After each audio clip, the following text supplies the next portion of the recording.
দেখো বন্ধুরা কত তালের পুরুলি বানিয়েছি। কে খাবে চলে এসো, অনেক পুরুলি বানিয়েছি তালে। বৃষ্টির দিনে এই তালের পুরুলি খেতে দারুণ লাগবে। কত তালের পুরুলি, তো দেখি কেমন টেস্টি হয়েছে।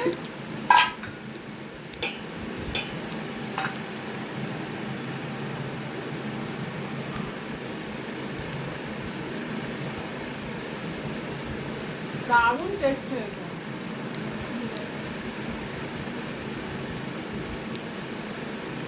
খুব সুন্দর হয়েছে। তোমরা কেউ খেলে আমাদের বাড়ি চলে এসো, কিন্তু অনেক রয়েছে পুরো দিন।